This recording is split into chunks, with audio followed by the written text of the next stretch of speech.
मई को जब ईवीएम खुलेगी, नतीजे जाएंगे तो उसके बाद खबर आप तक पहुंचाएंगे। एसएन सिंह साहब, सवाल इस बात को लेकर, ये सारे एक्सपेरिमेंट या सारे प्रयोग ये पहली बार पश्चिम बंगाल में ही क्यों दिखाई दे रहे हैं?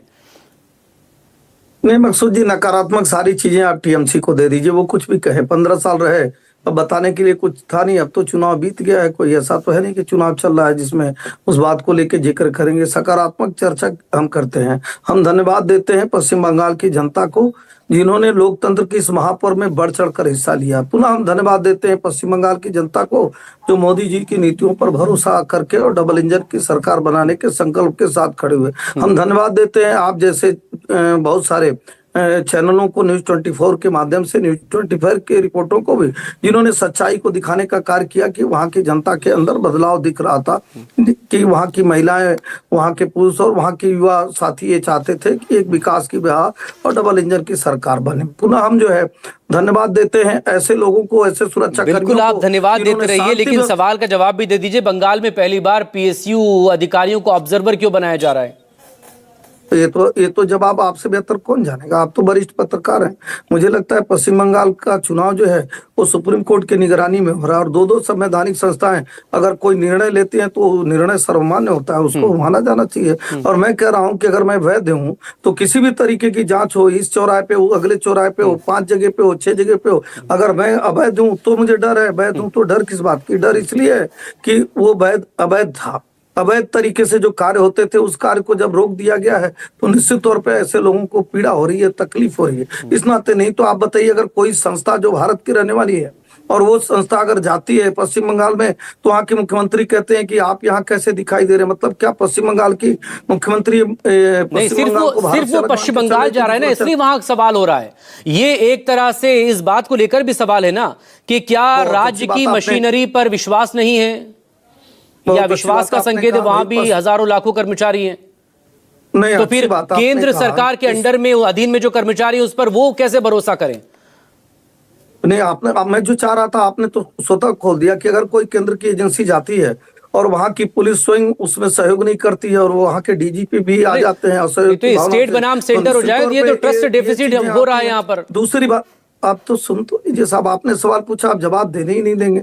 मैं कह रहा हूं कि अगर पश्चिम बंगाल के मुख्यमंत्री अगर कोई संवैधानिक संस्था के तहत अगर कोई एजेंसी वहां कार्य करने जाती है तो वो कहती है कि आप यहाँ क्यों दिखाई दे रहे हैं। मतलब सुरक्षा एजेंसी अगर जांच करने चली जाएगी या सुरक्षा एजेंसी वहां खड़ी रहेगी, क्या वो भारत का अंग नहीं है?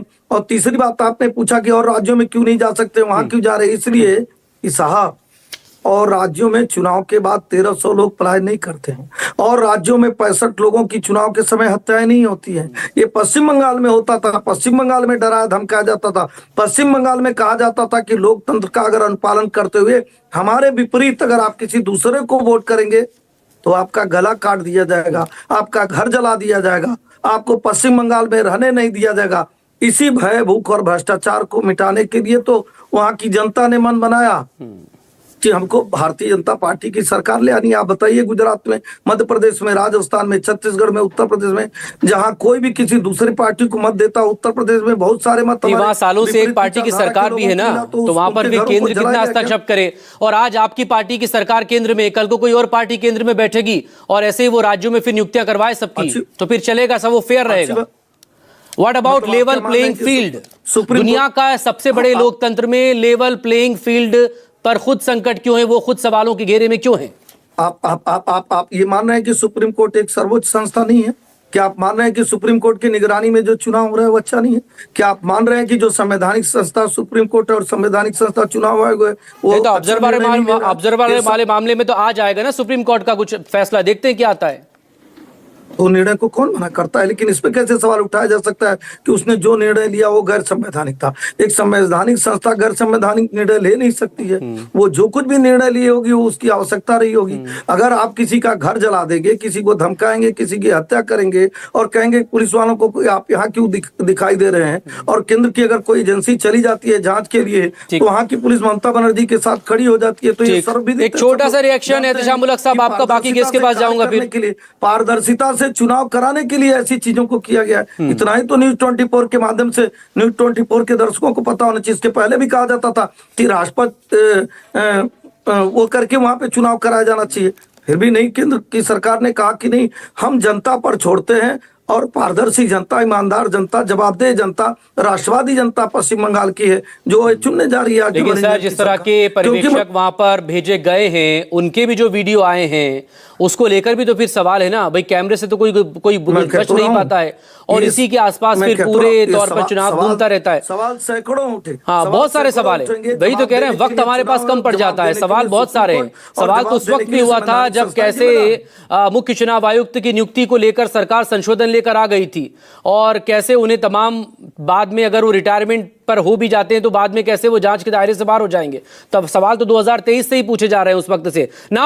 एहतशाम उल्ला के रिस्पॉन्ड कर दीजिए, फिर समाजवादी पार्टी से इस पर बात करूंगा मैं। और खेल मंत्री बन जाते थे बाद में, देखिए, वो भारतीय मुझे जनता लगता है पार्टी, आप कि साफ सुथरी छवि की बात करते हैं, आपके चैनल पर ये अच्छा नहीं लगता है, इसलिए कि भारतीय जनता पार्टी, देखा होगा डे 1 से पश्चिम बंगाल में समझिए एफआईआर के लिए यहाँ करोड़ों लोगों का नाम बाद हुआ है। इनके जो अपोजिशन लीडर है शुभेंदु अधिकारी, उन्होंने टारगेट बहुत पहले कर दिया था कि 1.5 करोड़ लोगों का नाम बाद होगा।